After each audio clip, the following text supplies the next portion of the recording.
फाइबोनेक्सी रिट्रेसमेंट्स एक ऐसा टूल है जो चार्ट पर हॉरिजॉन्टल लाइंस दिखाता है जो फिबोनाची नंबर्स पर आधारित होती है। इन लाइनों को की सपोर्ट और रेजिस्टेंस लेवल्स के तौर पर यूज किया जाता है। इस टूल को यूज करने के लिए सबसे पहले एक स्विंग लो, चार्ट का लो पॉइंट, और स्विंग हाई, चार्ट का हाई पॉइंट पहचानें। फिर टूल को लो से हाई तक ड्रैग करें। अब प्राइस के वापस खिसकने, पुल बैक का इंतजार करें। आइडियल सिचुएशन तब होती है जब प्राइस 0.382 फाइबोनेक्स लेवल तक लौटे, क्योंकि यहीं से रिवर्सल होने की सबसे ज्यादा संभावना होती है। अगर प्राइस उस लेवल को छूता है तो वो एक अच्छा बाय एंट्री पॉइंट हो सकता है। ध्यान रखें कि रिवर्सल बाकी फिबोनाची लेवल्स से भी हो सकता है, इसलिए बेहतर रिजल्ट के लिए इस टूल को दूसरे कंफर्मेशन सिग्नल्स के साथ कंबाइन करना चाहिए। ब्रेकआउट तब होता है जब प्राइस अचानक एक दिशा में तेजी से मूव करता है। यह अक्सर तब होता है जब मार्केट ने थोड़ी देर के लिए कंसोलिडेशन यानी ठहराव दिखाया हो। उदाहरण के लिए, जब प्राइस चार्ट पर एक दायरे रेंज में घूमता है और फिर अचानक नीचे या ऊपर की तरफ तेजी से मूव करता है तो उसे ब्रेकआउट कहा जाता है। ट्रेडर्स इस तरह के मूवमेंट्स को पहले से पकड़ने के लिए कुछ खास पैटर्न्स का सहारा लेते हैं। इनमें सबसे फेमस ब्रेकआउट पैटर्न्स हैं वेजेस, ट्रायंगल्स, रेक्टेंगल पैटर्न। इन पैटर्न्स की मदद से आप संभावित ब्रेकआउट को पहचान सकते हैं और सही समय पर ट्रेड ले सकते हैं। रिवर्सल पैटर्न्स, जब प्राइस अपने मौजूदा ट्रेंड के उलट दिशा में मूव करता है तो उसे रिवर्सल कहा जाता है। मतलब अगर मार्केट ऊपर जा रहा था और अब नीचे आने लगे, या फिर उल्टा, तो वो एक रिवर्सल सिग्नल हो सकता है। ट्रेडर्स चार्ट में कुछ खास पैटर्न्स पहचान कर ये अनुमान लगा सकते हैं कि रिवर्सल कब हो सकता है। इनमें से सबसे लोकप्रिय रिवर्सल पैटर्न्स हैं डबल टॉप और डबल बॉटम। 2 बार एक ही स्तर से प्राइस पलटे तो ये रिवर्सल का संकेत हो सकता है। ट्रिपल टॉप और ट्रिपल बॉटम, जब प्राइस 3 बार उसी लेवल से टकराकर पलटे। हेड एंड शोल्डर्स, एक ऐसा पैटर्न जो ट्रेंड के अंत का संकेत देता है, लगभग एक इंसानी कंधा सर कंधा जैसी आकृति। कप्स एंड हैंडल्स, एक गोल प्याले और छोटा हैंडल जैसी शेप, जो आमतौर पर बुलिश रिवर्सल दर्शाता है।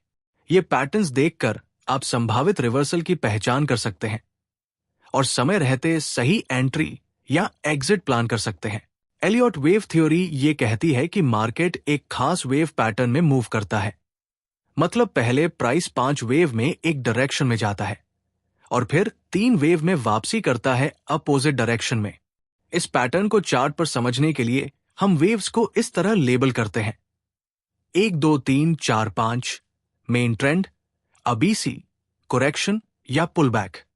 अब इस थियरी के कुछ जरूरी रूल्स होते हैं जिन्हें फॉलो करना जरूरी है। वेव 2, कभी भी वेव 1 से लंबी नहीं हो सकती। ये आमतौर पर 0.618 फिबोनाची लेवल तक पुल बैक करती है। वेव 3 सबसे लंबी होनी चाहिए वेव 1, 3 और 5 में से। वेव 4 कभी भी वेव 1 के हाई को क्रॉस नहीं कर सकती। ये यूजुअली 0.382 फाइबोनाची लेवल तक पुल बैक करती है। अगर ये कंडीशंस पूरी हो रही हो तो हम इसे एक वैलिड एलियट वेव मानते हैं। चार्ट में अगर कोई ऐसा वेव स्ट्रक्चर दिखे तो वेव 4 के पुल बैक से बाय एंट्री की जा सकती है, क्योंकि थ्योरी के हिसाब से वहां से वेव 5 शुरू होनी चाहिए। फेयर वैल्यू गैप तब होता है जब मार्केट में बाइंग और सेलिंग के बीच इम्बैलेंस होता है, जिसकी वजह से कैंडल के बीच एक नोटिसेबल गैप दिखता है। कैसे पहचाने? सबसे पहले एक बड़ी बॉडी वाली कैंडल ढूंढिए। फिर उस कैंडल के पिछले विक और अगले विक के बीच जो खाली जगह गैप बनती है उसे रेक्टेंगल टूल से मार्क कर लीजिए। यह गैप अब एक मैग्नेट जोन की तरह काम करता है। मतलब प्राइस दोबारा वहां लौट सकता है इससे पहले कि वो अपनी डायरेक्शन में आगे बढ़े। ट्रेडर्स इस लेवल को पॉसिबल एंट्री या एग्जिट पॉइंट की तरह कंसिडर करते हैं, स्पेशली अगर प्राइस उसी गैप को फिल करने आया हो। कैंडलस्टिक पैटर्न्स एक ऐसी टेक्निक है जिससे ट्रेडर्स चार्ट की कैंडल्स देखकर आने वाली प्राइस मूवमेंट का अंदाजा लगाते हैं। ये बहुत विजुअल होती है। और इसमें कुछ खास शेप्स या फॉर्मेशन को समझना जरूरी होता है। कुछ famous candlestick patterns. Engulfing pattern, जब एक बड़ी कैंडल पिछली छोटी कैंडल को पूरी तरह से एंगल्फ कर लेती है। ये स्ट्रॉन्ग मोमेंटम का संकेत देती है उस डायरेक्शन में जिसमें नई कैंडल बनी हो। हैमर और शूटिंग स्टार, इनकी लंबी विक रिजेक्शन को दिखाती है। हैमर नीचे से रिजेक्शन दर्शाता है, बुलिश सिग्नल, जबकि शूटिंग स्टार ऊपर से रिजेक्शन दिखाता है, बियरिश सिग्नल। दोजी पैटर्न, जब कैंडल का बॉडी बहुत छोटा हो और विक दोनों ओर हो तो यह दर्शाता है कि मार्केट में कंफ्यूजन या न्यूट्रलिटी है। इन पैटर्न्स को समझकर ट्रेडर्स प्राइस मूवमेंट का प्रेडिक्शन और ट्रेडिंग डिसीजन ज्यादा कॉन्फिडेंट होकर ले सकते हैं। हेकिन आशी एक इंडिकेटर है जो ट्रेडिशनल कैंडलस्टिक चार्ट को एक स्मूथ आउट वर्जन में बदल देता है, जिससे चार्ट पर कम नॉइज, उलझन और ज्यादा साफ ट्रेंड दिखते हैं। जब इसे चार्ट पर अप्लाई किया जाता है तो ग्रीन हेकिन आशी कैंडल्स दिखाती है कि प्राइस अप ट्रेंड में है, रेड कैंडल्स दिखाती है कि प्राइस डाउन ट्रेंड में है, और कैंडल का साइज बताता है कि ट्रेंड कितना स्ट्रांग है। जितनी बड़ी कैंडल उतना स्ट्रांग ट्रेंड। इंपॉर्टेंट, हेकिन आशी सिर्फ एक इंडिकेटर है, ये असली मार्केट प्राइस को रिप्रेजेंट नहीं करता, इसलिए इसे दूसरे टूल्स या सिग्नल्स के साथ कंबाइन करना अच्छा रहता है। मून फेजेस को कुछ ट्रेडर्स एक कंफर्मेशन टूल की तरह इस्तेमाल करते हैं। वो मानते हैं कि चांद की साइकिल, ल्यूनर साइकिल, का इंसानी व्यवहार और इमोशंस पर असर पड़ता है और इसका अप्रत्यक्ष रूप से मार्केट मूवमेंट पर भी प्रभाव हो सकता है। कुछ मान्यताएं, बिलीफ्स। न्यू मून, अमावस्या के समय मार्केट में बुलिश बिहेवियर देखा गया है, मतलब प्राइस ऊपर जाने की संभावना होती है। फुल मून, पूर्णिमा के समय मार्केट में बियरिश बिहेवियर देखा गया है, मतलब प्राइस नीचे गिर सकता है। इन पैटर्न्स को ज्यादातर ट्रेडर्स मुख्य टूल्स के साथ ही यूज करते हैं, ना कि अकेले ट्रेडिंग डिसीजंस के लिए। ये जरूर अनकन्वेंशनल है, लेकिन कुछ लोगों के लिए सरप्राइजिंगली एक्यूरेट कंफर्मेशन बन जाता है। रेंको चार्ट एक ऐसा चार्टिंग स्टाइल है जो ट्रेडिशनल कैंडलस्टिक चार्ट से थोड़ा अलग काम करता है। ये टाइम बेस्ड नहीं होता, बल्कि ये हर नए ब्लॉक को प्राइस में चेंज के आधार पर बनाता है। कैसे काम करता है? मान लो आपने रेंको चार्ट सेट किया है कि हर ब्लॉक 1% प्राइस मूव पर बनेगा, तो चाहे वो मूव 1 मिनट में हो या 1 घंटे में, ब्लॉक तभी बनेगा जब प्राइस में 1% का चेंज होगा। रेंको ब्लॉक्स के signals.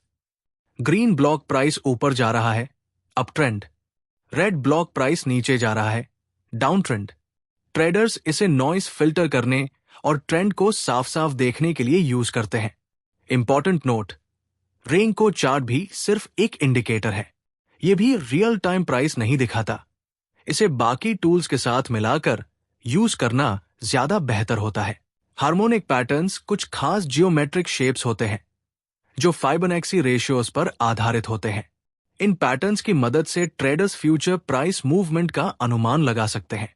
Example, bullish bat pattern, जब प्राइस 4 मूवमेंट करता है एक एम जैसी शेप बनाकर, तो उसके पॉइंट्स को हम लेबल करते हैं XBCD, और हर पॉइंट का अपना एक फाइबोनैक्सी गाइडलाइन होता है। X is से B 0.382 से 0.5 के बीच होना चाहिए। A से C 0.382 से 0.886 के बीच। C से D, जो फाइनल पॉइंट है जहां एंट्री ली जाती है। अगर चार्ट पर प्राइस इस तरह के मूवमेंट करता है तो आप हार्मोनिक पैटर्न टूल से चेक कर सकते हैं कि क्या वो गाइडलाइन से मैच करता है या नहीं। अगर करता है तो वहां से बाय या सेल एंट्री प्लान की जा सकती है। Popular harmonic patterns, bat, butterfly, crab और भी कई होते हैं। हर एक का अपना अलग स्ट्रक्चर और फाइबोनैक्सी रेंज होती है। सपोर्ट एंड रेजिस्टेंस, ये दोनों ऐसे की लेवल्स होते हैं जहां प्राइस पहले रुक चुका होता है और शायद आगे भी वहां से पलट सकता है। जब कोई लेवल प्राइस के नीचे होता है तो उसे सपोर्ट कहा जाता है, वहां से प्राइस ऊपर की ओर मुड़ सकता है, मतलब ये एक अच्छा बाय जोन हो सकता है। जब कोई लेवल प्राइस के ऊपर होता है तो उसे रेजिस्टेंस कहा जाता है, वहां से प्राइस नीचे गिर सकता है। मतलब ये एक संभावित सेल जोन बन सकता है। ट्रेडर्स अक्सर पुराने बाउंस पॉइंट्स को देखकर इन लेवल्स को पहचानते हैं। ये लेवल्स स्टैटिक होते हैं और हॉरिजॉन्टल लाइन की तरह चार्ट पर नजर आते हैं। Dynamic support and resistance. जैसे हम स्टैटिक सपोर्ट और रेजिस्टेंस हॉरिजॉन्टल लाइन से पहचानते हैं, डायनामिक सपोर्ट और रेजिस्टेंस थोड़ा ज्यादा फ्लेक्सिबल होता है, क्योंकि ये चार्ट पर लगातार बदलता रहता है। कैसे काम करता है? ये स्टैटिक लाइन की बजाय इंडिकेटर्स का इस्तेमाल करता है, जैसे मूविंग एवरेजेस, जो प्राइस के हिसाब से अपने आप ऊपर नीचे मूव करते हैं। जब प्राइस मूविंग एवरेज से ऊपर हो तो ये लाइन एक डायनामिक सपोर्ट की तरह काम करती है, और जब प्राइस उसके नीचे हो तो वो लाइन डायनामिक रेजिस्टेंस मानी जाती है। इसकी खूबी यह है कि ये करंट मार्केट कंडीशन के हिसाब से ऑटोमेटिकली एडजस्ट हो जाता है, जो वॉलेटाइल या ट्रेंडिंग मार्केट में ज्यादा रिलायबल बनाता है। ट्रेंड लाइंस डायगनली ड्रॉ होती है और प्राइस के हाई और लो पॉइंट्स को जोड़ती है, ताकि मार्केट का डायरेक्शन साफ समझ आ सके। ट्रेंड लाइंस का यूज कैसे करें? अप ट्रेंड लाइन, जब प्राइस हायर लोज बना रहा हो, मतलब हर बार नीचे से थोड़ा ऊपर रुक रहा हो, तो इन लोज को जोड़कर एक अपवर्ड स्लोपिंग लाइन बनती है। इसे अप ट्रेंड लाइन कहा जाता है। ये ऑफन एक डायनामिक सपोर्ट की तरह काम करती है। डाउन ट्रेंड लाइन, जब प्राइस लोअर हाइज बना रहा हो तो उन हाइज को जोड़ने से डाउनवर्ड लाइन बनती है। ये रेजिस्टेंस की तरह एक्ट कर सकती है। ट्रेडर्स कैसे फायदा उठाते हैं? अगर प्राइस किसी ट्रेंड लाइन के पास वापस आता है और वहां से पलटने लगता है, तो वो एक अच्छा एंट्री पॉइंट बन सकता है, जैसे अपट्रेंड में लाइन से बाउंस होने पर बाय लेना। इन लाइनों के ब्रेक होने पर भी रिवर्सल या ब्रेकआउट के संकेत मिल सकते हैं। गान एंजल्स एक ऐसा टूल है जो चार्ट पर अलग अलग कोणों एंजल्स पर कई लाइंस बनाता है।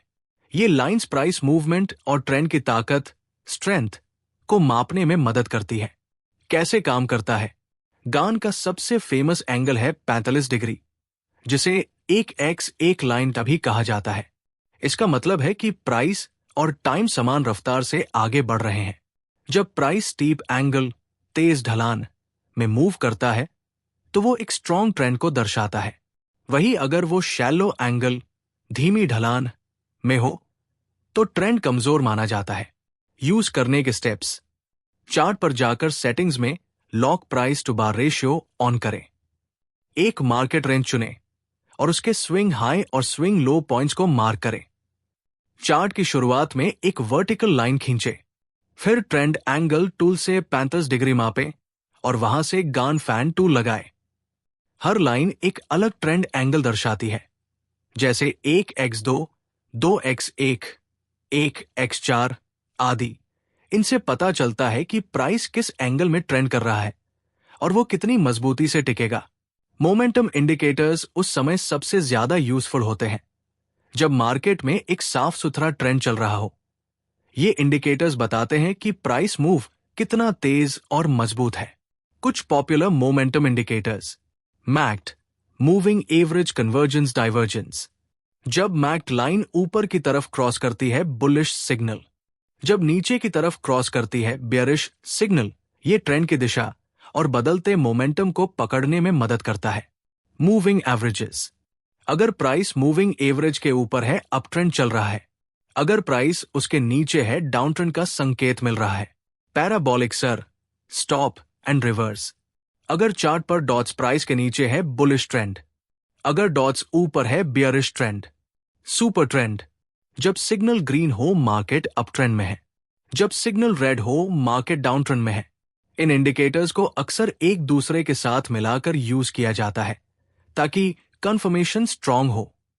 और बस दोस्तों, इतना ही था आज के इस ट्रेंडिंग टूल्स और टेक्निकल एनालिसिस गाइड में। उम्मीद है आपने इससे कुछ नया सीखा और आपकी ट्रेडिंग जर्नी थोड़ी और आसान हो गई होगी। अगर आपको ये कंटेंट अच्छा लगा हो तो लाइक जरूर कीजिए, सब्सक्राइब करना न भूलिए और बेल आइकन दबाइए ताकि अगला अपडेट आप मिस न करें। कोई सवाल हो या कोई और टॉपिक हो जिस पर आप चाहते हैं मैं वीडियो बनाऊं, तो नीचे कमेंट करना न भूलें। चलते हैं अब, फिर मिलेंगे अगले एपिसोड में। तब तक के लिए हैप्पी ट्रेडिंग।